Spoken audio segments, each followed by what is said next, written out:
I think everybody would agree it really wouldn't be a David Roth show unless I did at least one trick with a tuning fork.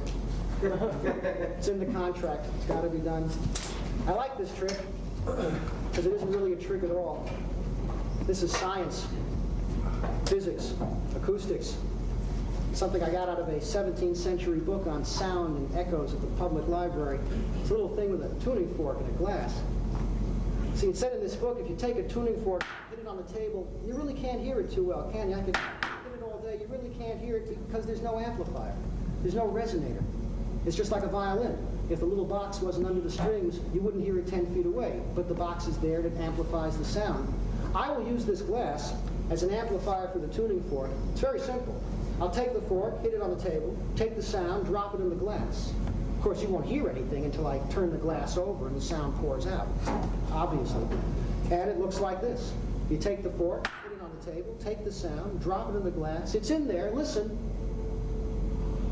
Sure enough, you'd almost believe the sound came out of the glass. Let me do that again. Look, I take the fork, put it on the table, take the sound, drop it in the glass. Listen. Sure enough, you'd almost believe sound came out of the glass. You know what's really strange? Not only does it work with tuning forks, it even works with coins.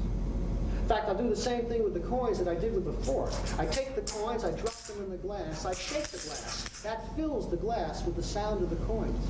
Now I can take the coins out, but the echo stays, and if I'm careful, I can pour it into my hand, and if you listen, sure enough, you'll hear those coins inside. But it's just like the tuning fork. It's only an echo, and after a few seconds, it just fades. I rather enjoyed that myself. Let me do that again. Three coins, you drop it in the glass, I shake the glass, that fills the glass with the sound of the coins. I take the coins out, but the echo stays, I pour it into my hand. Listen up, you'll hear it. But it's just like the tuning fork. It's only an echo, and after a few seconds, it just isn't there. You can even applaud it that way if you like. Three coins have an echo, like the tuning fork. Lingers when I drop them in the glass. Just like the fork, look, right? Shake them up. Fills the glass with the sound of the coins. I take the coins out, the echo stays. I pour it into my hand. Listen up. You'll hear it. Of course, if I shake my hand too hard, the echo actually takes on form and substance, actually becomes three more coins. That they didn't explain in the book. I had to figure that out for myself. But I did, and as you can see, I have doubled my money. Of course, there was one more thing down at the bottom of the page in that old book. It said you could take all 6 coins, put them in the hand together. Really. I'll even show them to you inside.